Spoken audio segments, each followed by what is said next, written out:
Eu quero ler com vocês, então, 2 Samuel 6, que diz assim: Tornou Davi a juntar todos os escolhidos de Israel, em número de 30.000.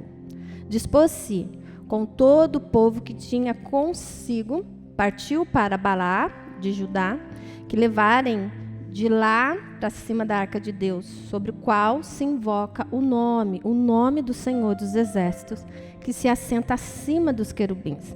Puseram a arca de Deus num carro novo e a levaram da casa de Abinadab, que estava no outeiro, ou seja, no monte. E Uzai e Aiô, filho de Abinadab, guiavam o carro novo. Levaram-no com a arca de Deus da casa de Abinadab, que estava no outeiro, e Aiô ia diante da arca. Davi e toda a casa de Israel alegravam-se perante o Senhor, com toda a sorte de instrumentos de pau de faia, com harpas, com saltério, com tamborins, com pandeiros e com símbolos. Quando chegaram à eira de Nacon, estendeu Uzá a mão à arca de Deus e a segurou porque os bois tropeçaram. Então, a ira do Senhor se acendeu contra Uzá, e Deus o feriu ali por esta irreverência, e morreu ali junto à arca de Deus. Desgostou-se Davi, porque o Senhor irrompera contra Uzá, e chamou aquele lugar de Pérez Uzá, até o dia de hoje. Temeu Davi ao Senhor naquele dia, e disse: Como virá a minha arca do Senhor? Não quis Davi retirar para junto de si a arca do Senhor, para a cidade de Davi, mas a fez levar à casa de Obed-edom, o geteu. Ficou a arca do Senhor em casa de Obed-edom, o geteu, 3 meses, e o Senhor o abençoou e a toda a sua casa. O texto foi grande, mas o que eu quero compartilhar com vocês hoje, meus queridos? Obed-edom e a presença do Senhor. Eu vou contar para vocês um pouquinho da história para situar o que eu li. A arca de Deus, ela foi orientada a ser construída na época de Moisés. O povo de Israel saiu do Egito, eles estavam perambulando pelo deserto e houve-se a necessidade de estabelecer algumas regras, alguns direcionamentos específicos. E com tudo isso, o Senhor orientou-os a construir a arca de uma forma assim muito organizada, direcionada, porque o nosso Deus é dessa maneira. Tudo que você for fazer para Ele, por Ele ou em nome dEle, faça de todo o seu coração, com todo o seu comprometimento, porque o nosso Deus, Ele sempre faz dessa maneira. Ele é meticuloso, Ele é aquele Deus que direciona de uma forma bem peculiar aquilo que Ele quer fazer, porque tudo que vem do nosso Deus é excelente. Então, Ele também nos orienta a ser excelente naquilo que nós propomos fazer por Ele e pelo reino dEle. E eu estava conversando até com a pastora Val, e ela falando, né? Eu me formei tem pouco tempo em técnico em enfermagem para compor a minha profissão. E ela falou assim: Rô, o tempo que eu fiquei lá internada, tanta gente desinteressada, tantos velhinhos sofrendo, e parece que tinham algumas enfermeiras desinteressadas. Aí eu falei para ela que quando nós estamos aqui na casa do Senhor, nós somos orientados a fazer tudo como ao Senhor. E como se faz? Como é fazer igual ao Senhor, queridos? É com excelência, é o meu melhor, é o meu máximo. Aquilo que eu posso fazer de melhor e nego fazer, eu estou pecando. Então, os cristãos comprometidos com o reino de Deus, eles sempre têm, vamos pôr assim, as pessoas veem em nós, sempre pessoas educadas, dedicadas, amorosas, porque nós somos convidados todos os dias, a partir dessa nossa interação, dessas nossas reuniões, a fazer como ao Senhor.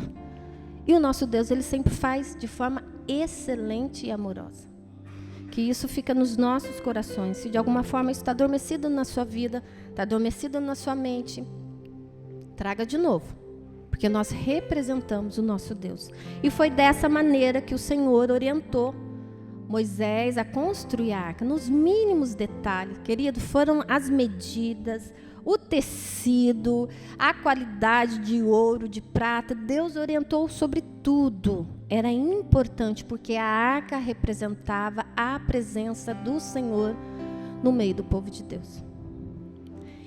E a gente tem um grande problema, o ser humano, sabe? o tempo vai passando e a gente vai esquecendo de coisas importantes. E é sobre isso que eu quero conversar com vocês. Sobre coisas importantes que nós não podemos e nem devemos nos esquecer. Como Abinadab esqueceu. A arca do Senhor ficou com Abinadab por 20 anos, queridos. E eles esqueceram a forma adequada de transportar a presença de Deus. A arca representava a presença de Deus. Não era um símbolo, não era uma caixa de madeira. Não, sempre é algo maior e algo melhor. Então, eu queria falar com vocês sobre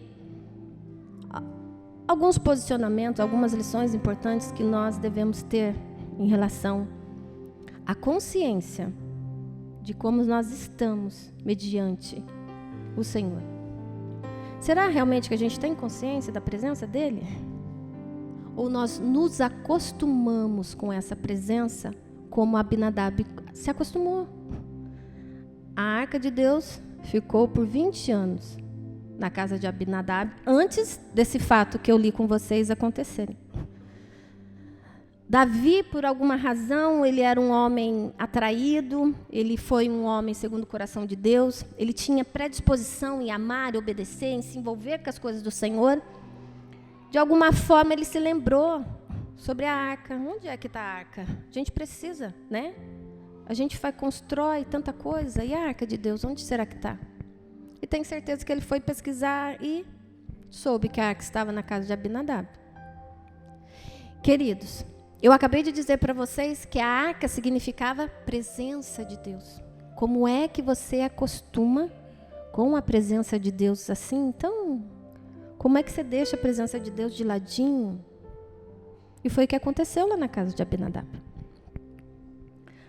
Dentro das orientações que Deus tinha dado sobre a construção dessa arca, que representava a presença dele juntamente com o povo, era que somente os sacerdotes levitas e o sumo sacerdote deveria ter contato com a arca diretamente. Aí você pode pensar aqui no versículo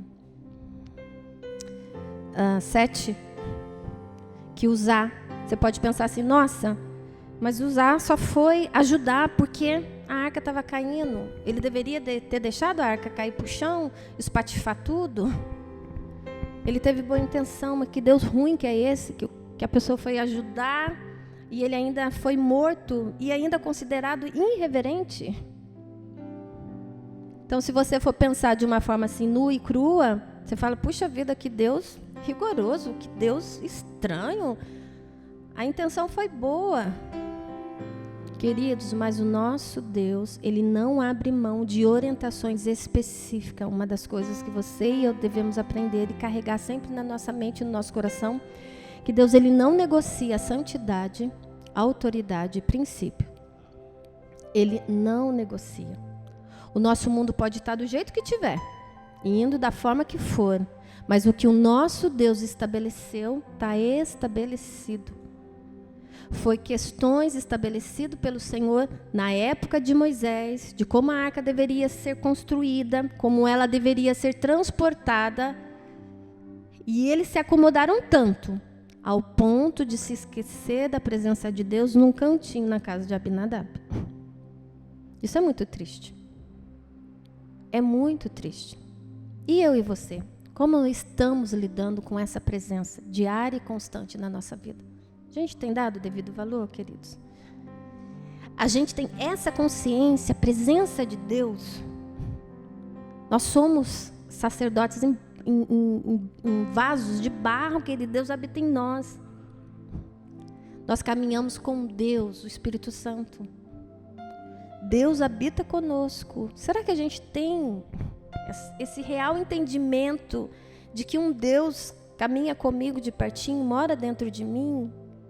Ou a gente tem feito, como às vezes eu brinco com o Caio, Caio, não cansa o Espírito Santo. Uma hora você quer, outra hora não quer, então o Espírito Santo entra, o Espírito Santo sai, o Espírito Santo sai.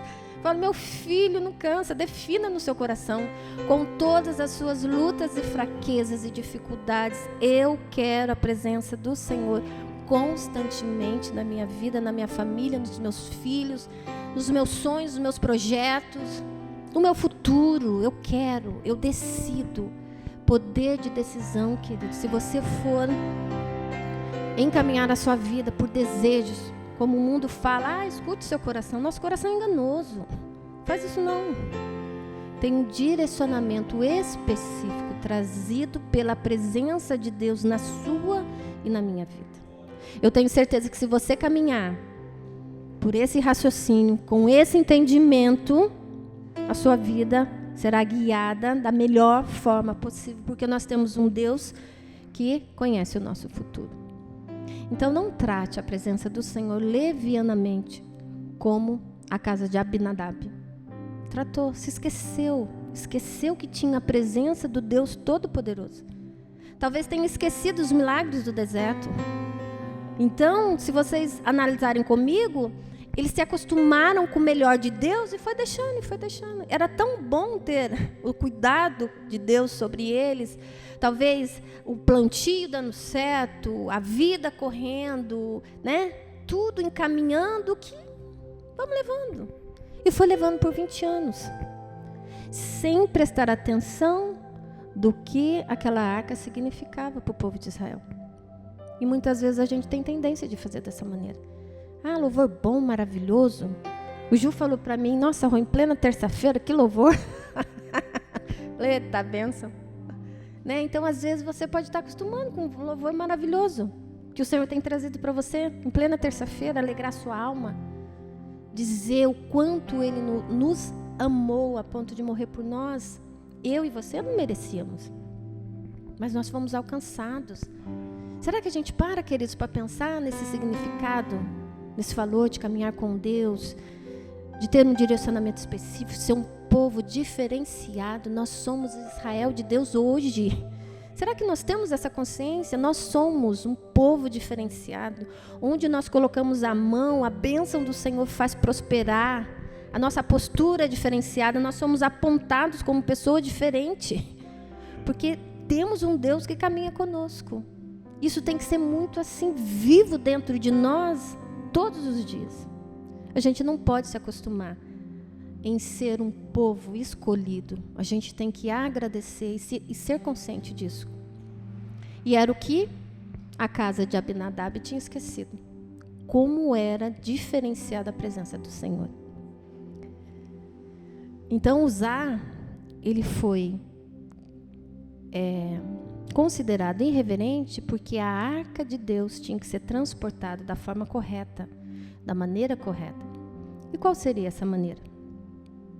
Nos ombros dos sacerdotes de levita. Imagina uma caixa e em cada ponta dessa caixa tinha uma forma de pegar. Então se encaixava.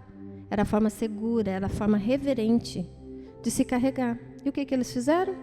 Colocaram a arca de Deus, a presença de Deus, numa carroça com bois, totalmente desprotegido.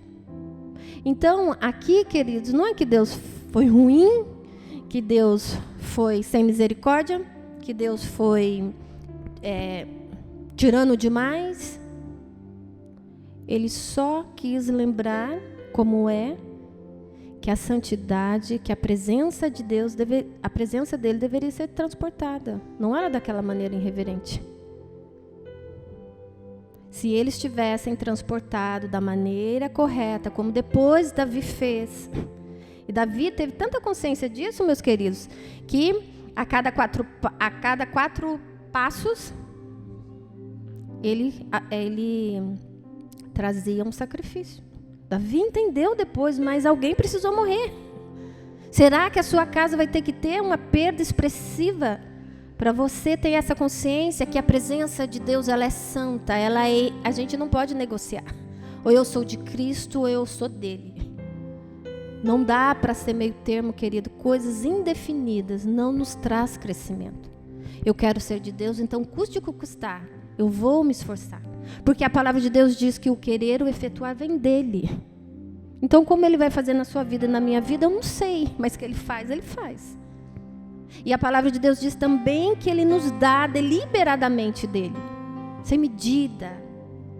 Então, cabe a nós ter essa consciência, o quanto eu quero de Deus. O quanto eu tenho recebido, o quanto eu tenho querido de Deus, o quanto eu tenho buscado, para eu realmente ter essa paz, essa certeza, que eu caminho com Deus vivo e Ele peleja por mim. Então não se esqueça, viu?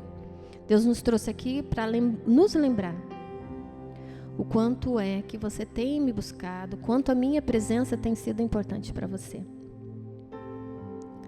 E uma outra maneira da gente observar a presença de Deus, que eu achei muito importante nesse texto. Na verdade, sabe, queridos, nós fomos num culto de família domingo. A gente faz um culto de família todo último sábado do mês. Como dizia meu pai, eu tenho uma famiona. Meu pai falava, eu tenho uma famiona. Eu sou de uma família de 12 irmãos. 12 irmãos, comigo 13. Então, 12 irmãos, né? Mas todos casados, então, realmente é uma famiona. E a minha mãe trouxe essa necessidade há uns 20 anos atrás, de nos ajuntarmos para interceder pelas pessoas que estavam doentes, afastadas, e por aí vai, né? Quanto mais a família é grande, mais problemas se tem, isso, né? Então a gente tem problema para dar, para vender, para emprestar. É muito problema. Um acalma, o outro começa e é benção. Enfim. E a irmã que foi convidada para ministrar no culto, lá na casa da minha sobrinha, leu sobre isso. E eu fiquei de sábado para cá pensando. Sabe quando você vai pensando, você vai se observando, seu comportamento aqui não está bom, seu comportamento ali também não está bom, errou.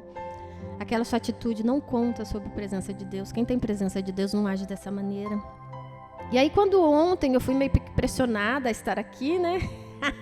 Gratuitamente, com muita alegria, vocês podem ter certeza. Eu fiquei pensando, vou conversar, vou dizer o que o meu coração tem também buscado. E é sobre isso. E quando vocês veem aqui no último versículo que eu li, 11, ficou a arca do Senhor em casa de Obed-edom, geteu 3 meses. Querido, na casa de Abinadab ficou 20 anos. E eles se acostumaram com a presença de Deus. E eles, por quê? Porque a palavra de Deus ela não registra nada de extraordinário, que nesse período de tempo que a arca ficou na casa de Abinadab, aconteceu alguma coisa. A Bíblia não registra. E se a Bíblia não registra, realmente não era importante nós sabermos. Mas na casa de Obed-edom, 3 meses, ele foi abençoado grandemente. Sabe por que eu acredito que ele foi abençoado grandemente? Porque chamou a atenção de Davi. Depois de 3 meses, Davi, eu acredito que ficou sabendo que o plantio de Obed-edom tinha triplicado, que a família de Obed-edom estava assada e estava cozida, que a esposa, sabe essas falas que a gente vai falando um para o outro, ao ponto de Davi querer levar a arca de Deus para o palácio. Então veja bem, querido, às vezes nos acostumamos a ter o melhor de Deus, estarmos assentados numa igreja que nos oferece um bom louvor, que o nosso coração seja ministrado pelos louvores, pela palavra, que a igreja esteja preocupada em cuidar de nós, cuidar da nossa família, e a gente se acomoda. Como diz a irmã que falou lá conosco no sábado, ela diz, a igreja está cheio de cristãos obesos. Cheio.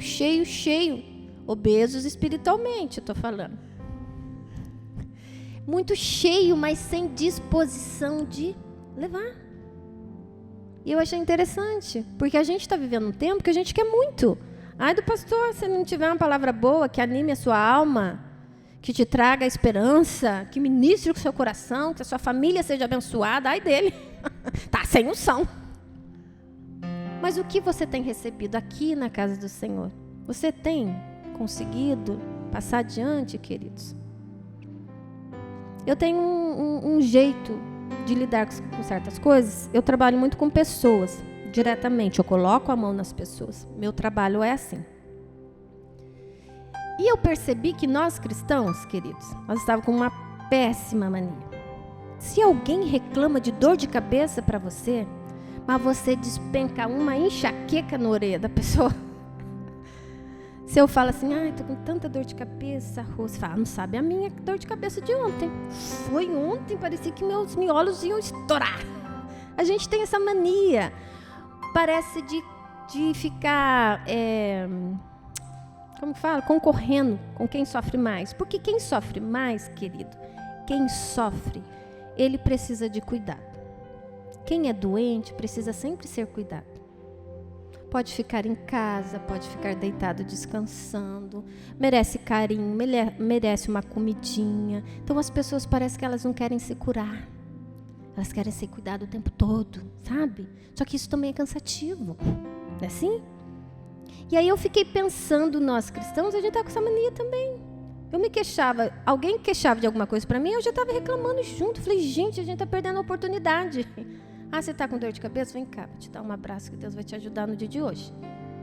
Ah, seu dia ontem foi muito difícil? Vem cá, vou orar por você, abraça aqui. Que eu vou... Então a gente está perdendo oportunidade de estender, de levar Jesus nas mínimas coisas, nas pequenas coisas. Em vez de você juntar com o outro, dizer que a sua dor é maior, apresente uma solução. Jesus, vem cá, vou te dar um abraço, você vai melhorar. Vem cá, vou te fazer uma oração por você, entra aqui. Ou se você quiser alguma coisa mais específica, vamos na casa do Senhor comigo.